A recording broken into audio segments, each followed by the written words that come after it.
आज दुआएं हम बड़ी मांगते हैं हाथ उठा उठा के। रब की बारगाह में हाथ उठाने वालों, रब की बारगाह में दुआएं मांगने वालों, दुआ करते हुए ये ख्याल रहे कि तरीका क्या है दुआ मांगने का, सलीका क्या है दुआ मांगने का। बस यही नहीं है हाथ उठाया या अल्लाह मालदार बना दे, या अल्लाह चौधरी बना दे, या अल्लाह गांव का प्रधान बना दे, या अल्लाह मुझे मुखिया बना दे। ये तरीका नहीं है दुआ मांगने का। दुआ मांगने का तरीका अल्लाह ताला ने नाज़िर भाई सिखाया। परवरदिगारे आलम ने दुआ का ढंग अता किया और वो ढंग ये, ऐ दुआ मांगने वाले परवरदिगार की बारगाह में हाथ उठाने वाले, कुरान सिखा रहा है जब भी दुआ मांगो सबसे पहले परवरदिगार की हम्द किया करो, उसकी तारीफ व तौसीफ किया करो, फिर परवरदिगार से मांगा करो। तुम इधर झोली फैला के इस तरीके से मांगोगे, खुदा की कसम उसका खजाना बड़ा, उसकी रहमतें बड़ी, वो जितना बांटे उसका कम नहीं होता। तुम मांगोगे अल्लाह तुम्हारे मांगने से ज्यादा तुमको अता फरमाएगा। अल्लाह सुभान अल्लाह माशाअल्लाह। तुम जितना मांगोगे ना उससे ज्यादा अल्लाह अता फरमाएगा। मांगो मगर सलीके से मांगो, मांगो मगर करीने से मांगो। जब तक मांगने का ढंग ही नहीं। अच्छा कोई बादशाह के दरबार में जाए और जाके वहां अकड़ के कहे, ए बादशाह मांगने आया हूं, ये दे दे वो दे दे। बादशाह कहेगा अपने वजीर से कि जरा जल्लाद को बुलाओ, कोड़ा लेके आया, और खड़ा करके 100 कोड़े एक एक बार के बोलने पे लगेंगे। मियाँ इधर हुकूमतों से मांगने वाले गुजारिशात करते रहते हैं, एप्लीकेशन दी जाती है।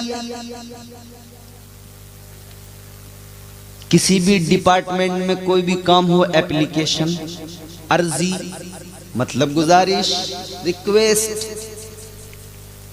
बैंक में गए, बैंक में जहां अपना ही पैसा रख के आए हैं, अपना ही निकालना है, एप्लीकेशन। वहां लिख रहे हैं कि बैंक मैनेजर साहब की बारगाह में गुजारिश है कि हमारा ये साहब एक काम है, ये चेक हमारा फंसा हुआ है, जरा इसको क्लियर करें, बड़ी कृपा होगी, बड़ी मेहरबानी होगी। ऐ लोगों, जब दुनिया में किसी के आगे कोई सवाल करता है, बंदा अकड़ कर मांगे तो मिलता नहीं है, गुजारिश करना पड़ता है। क्या अजीब दिमाग हो गया लोगों का, दुनिया में गुजारिश करते फिरेंगे, दुनिया के आगे झुकते फिरेंगे, अपने परवरदिगार से वो जो सब कुछ अता करता है उसके आगे झुकने को तैयार नहीं है। उसके आगे झुककर मांगो तो जरा, फिर देखो कैसे अता करेगा अल्लाह। आगे बढ़ो अजीजाने गिरामी उल कद्र। अगर मैं एक इस सूरह मुबारका के एक एक टुकड़े को, एक एक आयत पे अगर मैं बात करने लगूँ ना तो बात इतनी तवील हो जाएगी कि जो सुनाना है वो रह जाएगा, इसी पे बात बहुत लंबी हो जाएगी। मगर चूंकि मैं जो आपको सुनाने वाला हूँ, आगे आपको अपने साथ लेके चलना है, मुझे तो मुख्तसर करके बता रहा हूँ। सुने आप, दिल लगा के मोहब्बत से कहें सुभान अल्लाह। परेशान तो नहीं हो रहे? बात मेरी आपको समझ में आ रही है? अब मेरी एक बात सुन लो, आपके घुटने आपके अपने हैं, आप उनके मालिक हैं। यकीन करें मेरा, तुम छोड़ दो बेफिक्र हो के, मेरी गारंटी पे ये यहीं रहेंगे, तुम्हारे पास रहेंगे, कहीं नहीं जाएंगे।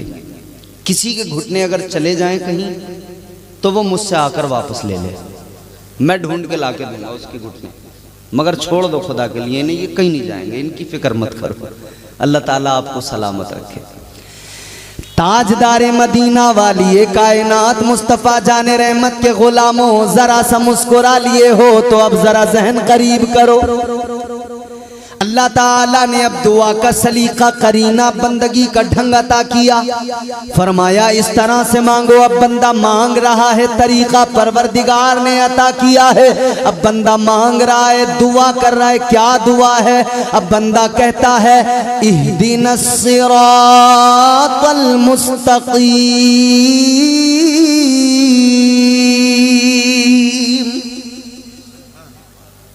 अब यहां जब तर्जुमा किया गया इस आया मुबारका का, तो कुछ लोगों ने तर्जुमा यूं किया कि या अल्लाह दिखा हमें सीधा रास्ता। क्या किया? दिखा हमें सीधा रास्ता।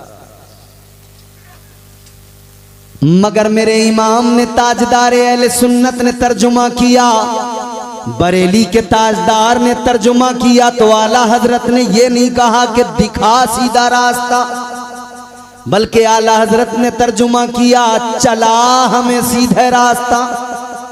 या अल्लाह सीधे रास्ते पर चला।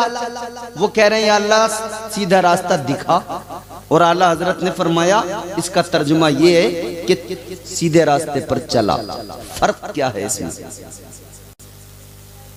फर्क भी जरा सा महसूस कर लो, क्योंकि आशिक ने तर्जुमा किया है, बरेली के कलंदर ने तर्जुमा किया है।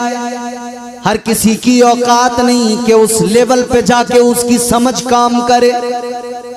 ये कलंदरों की बात होती है, कलंदरों का मामला अलग होता है, आशिकों का मामला अलग। जिन लोगों ने कहा कि दिखा सीधा रास्ता, अब उनके पास में अगर कोई गैर मुस्लिम आए और आकर कहने लगे साहब मैं इस्लाम से मुतासिर हो गया, मैं इस्लाम में दाखिल होना चाहता हूं, मुझे कलमा पढ़ाइए। अब उसे कलमा पढ़ाएंगे, फिर वो कहेगा नमाज पढ़ना है तो नमाज जरा सिखाइए। अब ये पढ़ेंगे इहदिनस सिरातल मुस्तकीम, वो कहेगा मतलब ये कहेंगे या अल्लाह दिखा सीधा रास्ता। वो अपने घर वापस जाएगा, कहेगा तुम्हें तो खुद पता नहीं सीधा रास्ता क्या है, तुम तो अब तक दुआ कर रहे हो या अल्लाह दिखा सीधा रास्ता, तो मैं जिस रास्ते पे आ गया वो कौन सा रास्ता? यहाँ तो अभी तलाश जारी है, अभी तो सीधा रास्ता किसी को नहीं मिला। मेरे इमाम ने फरमाया हम ये नहीं कहेंगे या अल्लाह दिखा सीधा रास्ता, इसलिए कि परवरदिगार ने अपने प्यारे महबूब के जरिए हबीब को भेजकर बंदों को सीधा रास्ता तो दिखा दिया। अब तो दुआ इतनी है या अल्लाह वो जो तेरे महबूब का रास्ता सीधा रास्ता है, या अल्लाह हमें उसी सीधे रास्ते का मुसाफिर बना दे। अब तो दुआ ये होगी या अल्लाह रास्ता तो हुजूर का रास्ता है सीधा, जो शरीयत हुजूर लाए वही तो सीधा रास्ता है, उसका तो हमें पता है, हम देख रहे हैं उस रास्ते को, बस इतना सा है ये शैतान उस पर जाने नहीं दे रहा, बहका रहा है। तो दुआ इतनी है या अल्लाह शैतान के मुकाबले इस जंग में हमें अपनी मदद अता कर, ताकि हम सीधे रास्ते के मुसाफिर बन जाएं। तो फिर दुआ या अल्लाह हमें सीधे रास्ते पर चला। अब सवाल ये पैदा हुआ सीधा रास्ता कौन सा रास्ता?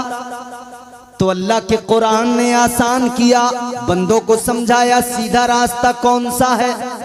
फरमाया सिरातल लज़ीना अनअमता अलैहिम, अल्लाह ने फरमाया ये सीधा रास्ता वो है जिस पर अल्लाह का इनाम है, जिस पर अल्लाह का इनाम।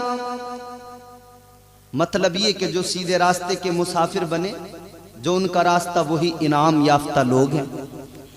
कौन है वो? कुरान कहता है अनअमल्लाहु अलैहिम मिनन नबिय्यीन,